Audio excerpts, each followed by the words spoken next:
Okay, now ready to look at adding some colour for the resin. So I've chosen some 3 different colours here. Okay, and what I want to do is I want to consider the colour of the wood and the colour of the resin and how that's going to work. If I picked a very dark wood colour, perhaps I want a lighter resin colour, although you don't have to have that. It's just a thought. So I'll pick a colour and we'll do some rendering. So we'll pick this pale blue to begin with. Okay, again, chisel tip. So we're going to follow the rules that we followed before in terms of how we mark a render and that all edges are always dark. So I'm going to start off.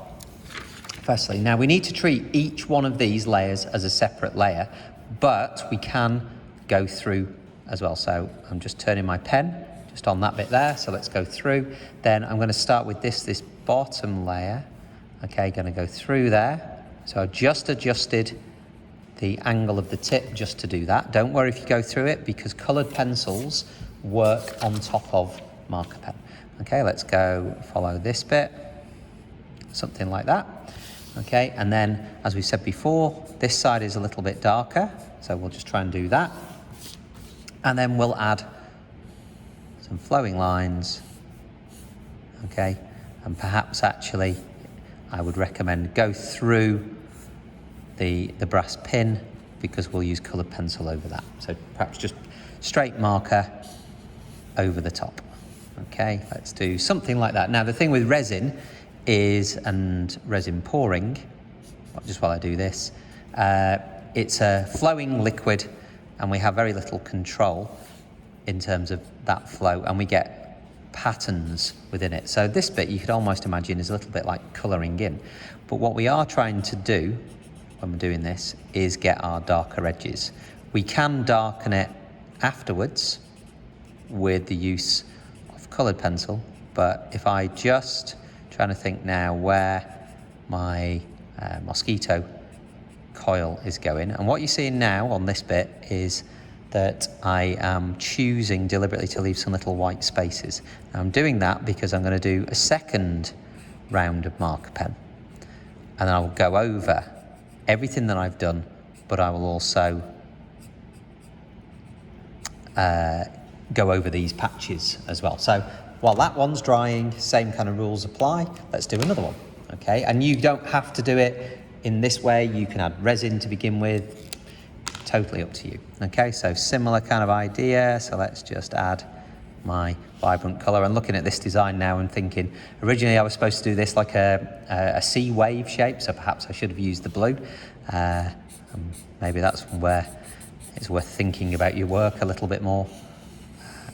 But let's just go with this green.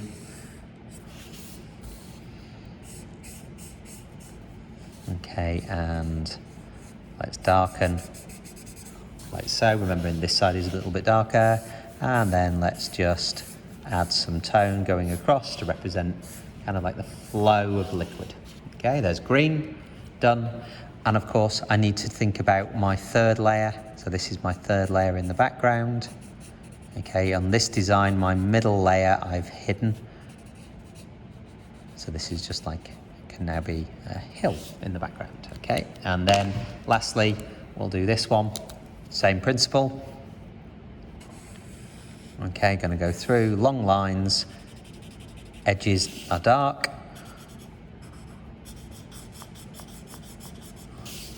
You will find it much easier if you turn your page, okay, when you mark a render.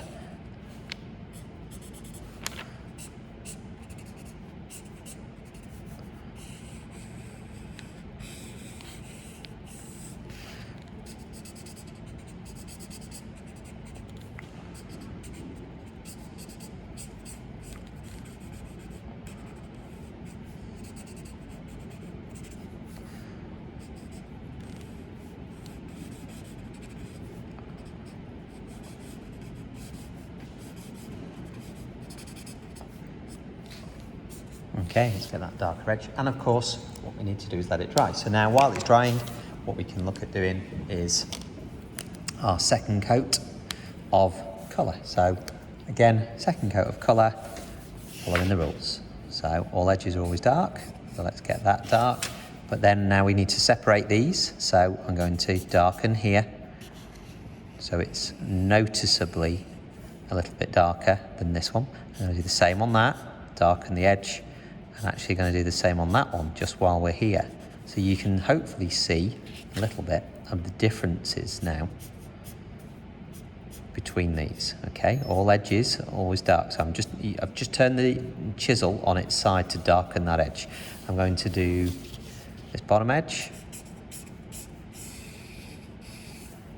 Okay, to separate it from the timber a little bit more. Let's darken this side. Okay, let's darken in here with some shadow. Let's darken in here, and this time, as I said to you before, what I'm going to do is I'm going to go over this, but because I'm going over all of my work, the darker edge, what you'll get is a dark blue or a darker blue and a lighter blue, just from the tone. So just going round,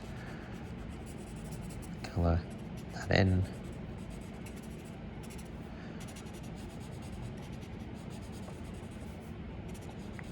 Okay, something like that. And then if you want, perhaps we'll just get a nice flow line, something like that.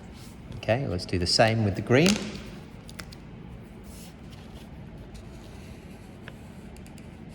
So let's get that flow, like so, and then let's go in here. Let's try and get those edges dark. Spin it round, so hopefully not going into my grey-brown. Let's do a couple of flow lines and just darken my left edge, but obviously not as much as this side, so we'll go back to this side's darken and come across something like that. I'm just going to go around where the brass pin is, and instantly doing that, we'll do that same on this one. It looks almost a little bit like a shadow going around, which is exactly what we want, because we actually do something called countersinking, where we drill a hole in the resin here and it causes shadow. So let's now go on this one. Now you can see, because yellow, in this case like an orangey yellow, yellow is a much lighter colour. It's actually really hard to get dark. But we will add some shadow a little bit later. Let's just get that darkened on the edge. And what we are after is these elements or these areas of different tones in the rendering. So some edges are dark, some middle bits are light. We have like little bits almost like shadow area. And you can see I'm doing this very quickly, but I'm not worried about my my colour, my yellow or my green or my grey going out of lines. Okay, it doesn't matter in this instance. Now it could be that these holes, maybe I'd actually decided that I wanted this to be resin on the inside because we can pour it afterwards, and that's what I'm going to do. So I'm going to add resin there and resin into that one and that one as well. Okay, so this is now dried.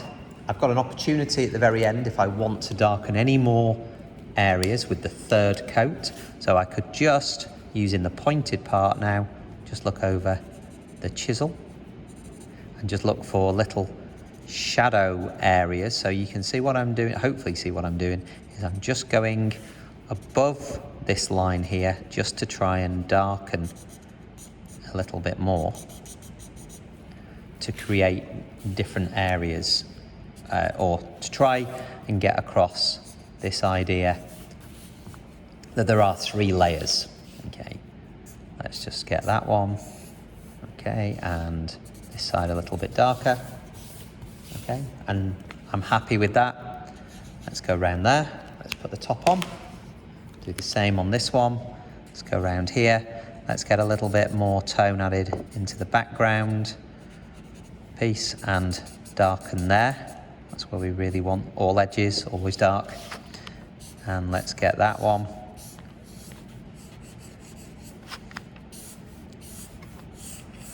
I'm trying to get the same shape. Okay, like this. Trying to follow the curve of the design. Something like that. And then, again, just with the yellow, what can I do? Let's just make sure we get a little bit of tone difference there. Okay, and you can see really with this yellow, nothing's really now going darker. I'm done pretty much with the yellow. And it looks messy, and it is messy, but that's not a bad thing. So there we go. We've added some marker. The next stages then are to look at adding our wood grain and shadows with a soft black pencil.